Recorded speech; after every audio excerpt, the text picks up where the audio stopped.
versus Safaricom and others. And on the 25th day of February 2026 at 14:46 hours, Justice Mwamuye, who sits in the High Court Constitutional Division, has issued orders, and I will proceed to read the orders.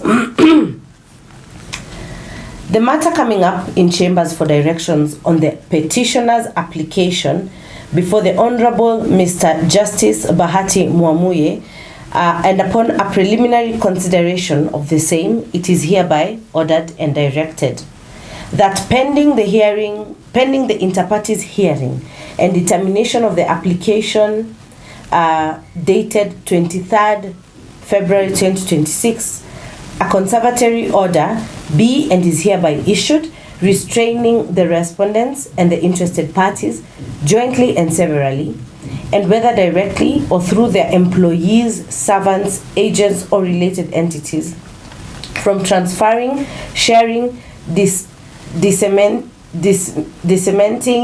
or howsoever otherwise divulging to any unauthorized person or party any of the petitioner's personal data, subscriber information, call and or location information, records, metadata, or such other information arising from the use of any telephonic or data device or service maintained by the respondent without either the petitioner's express written consent or either a valid court order issued by a court of competent jurisdiction or the reliance of an express provision of a written law permitting the same. That's the first order. The second order is the petitioner shall serve the respondent and the interested parties with the application, the petition and this court order, both in hard copy and soft copy immediately, and file an affidavit of service in that regard by close of business 27th February 2026. The third order, the respondent and the interested party shall enter appearance and file and serve their respective responses to both the application and the petition, and they shall do so by close of business 13th of March 2026.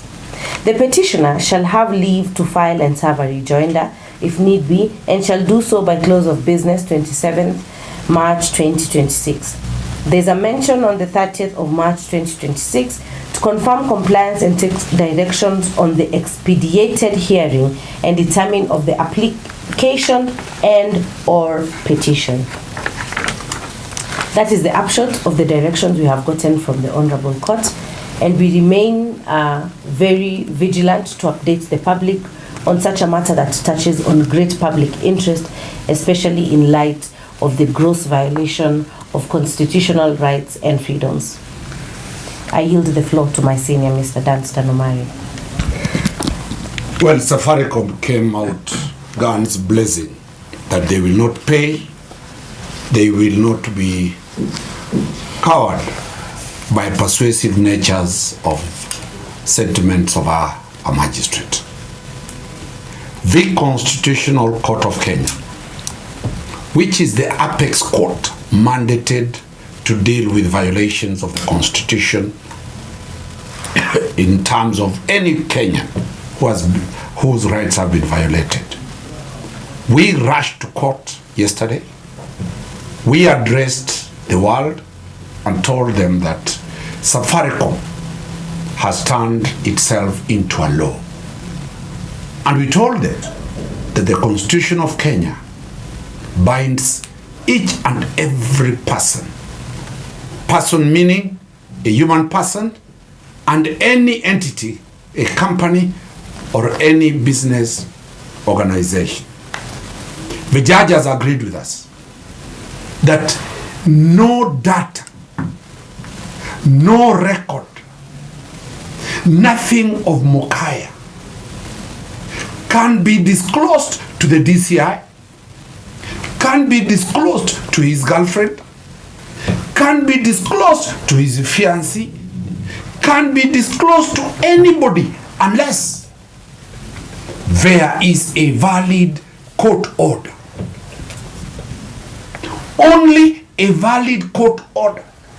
The judge is saying that must emanate from a competent court. And not only a competent court, a court with jurisdiction. In this country, the only court that can allow Safaricom to release data to anybody, one, is the Supreme Court of Kenya. Two, the Court of Appeal of Kenya. Three, the High Court of Kenya. And lastly, a magistrate's court. Not any other court can order Safaricom to release data to anybody. No any other law, because the law, the written law, has given jurisdiction to the courts to give that. And therefore, they have been stopped. Remember, when we threatened to go to court, we were apprehensive that Mokaya can be traced, can be tracked, can be located, and be taken, abducted, and be killed. And that is why we rushed to court immediately to get an order to ensure that Mokaya's location cannot be traced by the DCI, it cannot be traced by Safaricom, it cannot be traced by enemies against Mokaya. This is a warning call to Safaricom. We did say that this is going to be a landmark case where the rights and the privacy and the data in the custody of Safaricom isn't protected by the law. The judge has agreed with us. Not only Safaricom, the Attorney General, who is a party in this matter, the DCI, who is a party in this matter, they have been given 2 timelines to respond. What we are telling the whole country, and keep watching, we will be vigilant. We are determined to fight to ensure justice for Mokaya is attained. We are sure that the judiciary, as promulgated in the 2010 Constitution, is independent, is fair, and we give Safaricom, and they have been given time to come and explain under which law, under which court order they gave the details of Mokaya. We said quite a number of Gen Zs, quite a number of the youths have been in this problem. Quite a number of marriages have broken.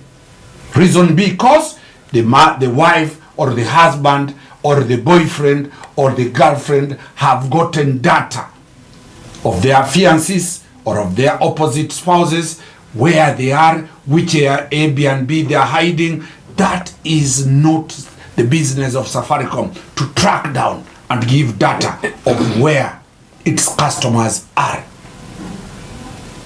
This law firm deals with a lot of family matters. Safaricom is implicated in very many of those issues. Very many children in this country are suffering because the mother trailed the father to an Airbnb and the father ran away from home. He does not pay school fees to the children. Now Omari must go to court, Swiga must go to court to fight for those children. We are ready to proceed with this matter, and that is why we have given this exposure on the platform Court Helicopter, the media house that does not fear to air the views to the public of Kenya. Kwa lugha ya Kiswahili, nielezee sababu wengi wa wale ambao wameathirika ni wale akina mama, wale vijana wa kujenga mjengo, wale wa kusukuma bodaboda pale, wale ambao wanasukuma mkokoteni, wale ambao ni wa mjengo pale. Sababu tunazozungumzia ni kwamba Mokaya aliweza details zake Safaricom iliweza kupeana kwa polisi. Polisi wakamshika, wakamleta, kesi imeendelea, Mokaya ameshinda polisi. Sasa tuko mahakamani kule Constitutional Court, ambapo tumeshtaki Safaricom kwa kukiuka sheria ya kwamba walipeana location na wakapeana data ya simu bila Mokaya kukubali. Mahakama Kuu imesema kwamba wasidhubutu tena kuanzia sasa kupeana ile detail yoyote ya David Mokaya. Na pia tumepewa taratibu na mwenendo wa vile kesi itakavyoendelea. Kwa hivyo ile kesi tutakuwa mahakamani, court helicopter itaweka wazi zile oda za mahakama. Tutakuwa macho, tutaangalia, sababu law firm yetu imesema itasimama na wana Kenya wale ambao wamedhulumiwa na Safaricom. Asante.